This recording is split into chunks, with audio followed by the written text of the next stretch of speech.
Hi, my name is Russell Hope. I reside in Chicago.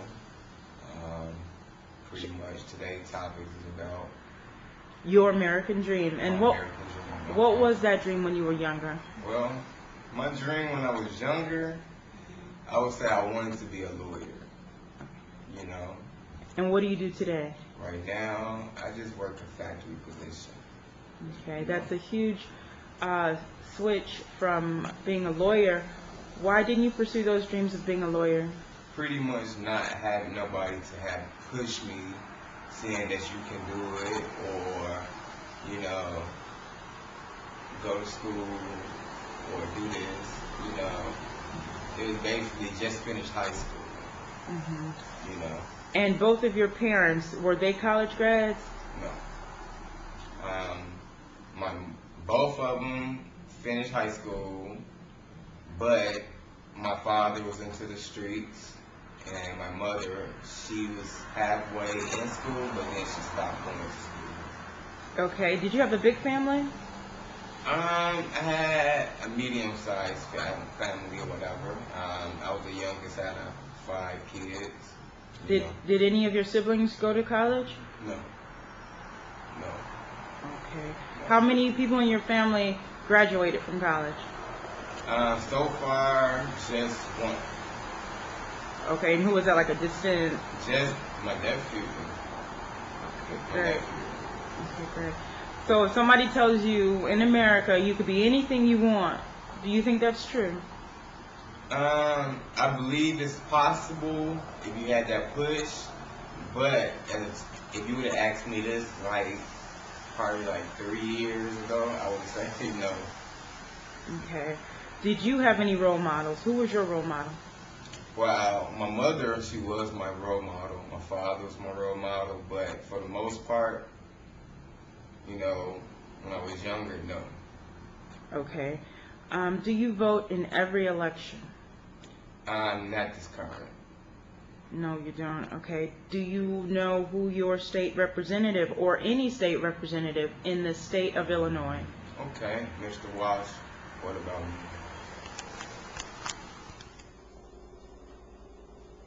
It is impossible to create a formula for the future which does not take into account that our society has been doing something special against the Negro for hundreds of years.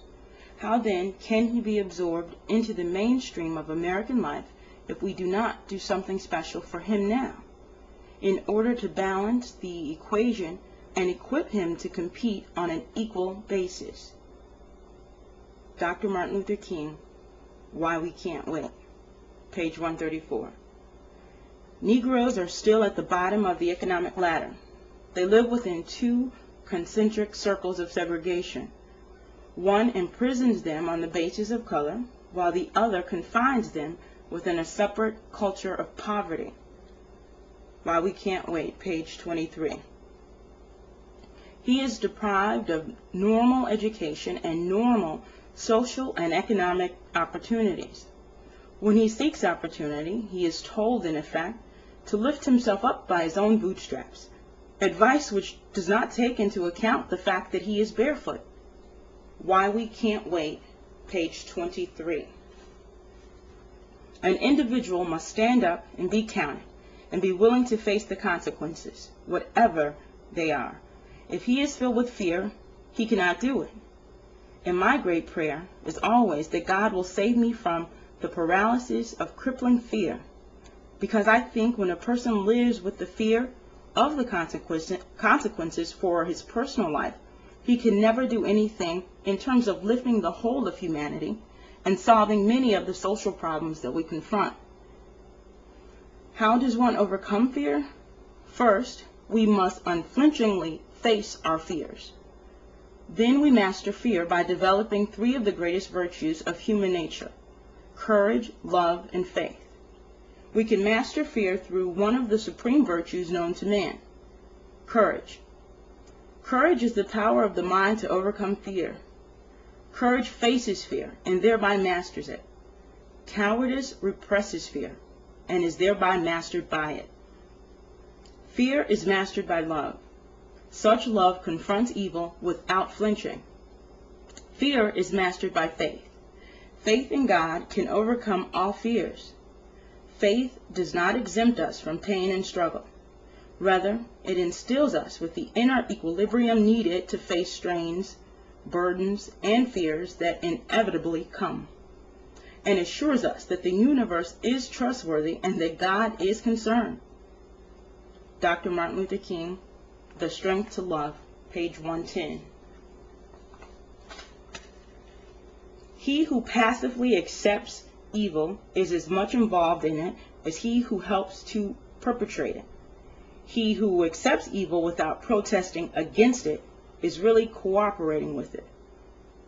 Dr. King, in Stride Toward Freedom, page 51. We are at the moment when our lives must be placed on the line if our nation is to survive its own folly. Every man of humane convictions must decide on the protest that best suits his convictions. But we must all protest. Dr. King, The Trumpet of Conscience, page 31. The main objective is to bring moral pressure to bear upon an unjust system or a particularly unjust law. The public at large must be aware of the inequities involved in such a system. That was a letter to Harold Corlander, dated October 30th of 1961. We hold these truths to be self-evident, that all men are created equal, that they are endowed by their Creator with certain unalienable rights, that among these are life, liberty, and the pursuit of happiness, that to secure these rights, governments are instituted among men, deriving their just powers from the consent of the governed, that whenever any form of government becomes destructive of these ends, it is the right of the people to alter or abolish it, and to institute new government, laying its foundation on such principles and organizing its powers in such form as to them shall seem most likely to affect their safety and happiness. That was our Declaration of Independence. It's now time for a declaration of our personage. We have to understand that we are worthy.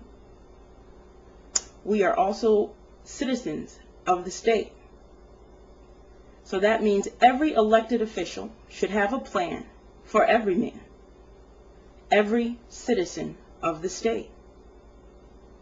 It's your right and your duty to call your representative and say, "Show me the plan." You can go into the office and say, "Show me the plan." Call Washington to find the information for your state representative. Call 202-224-3121. That's 202-224-3121.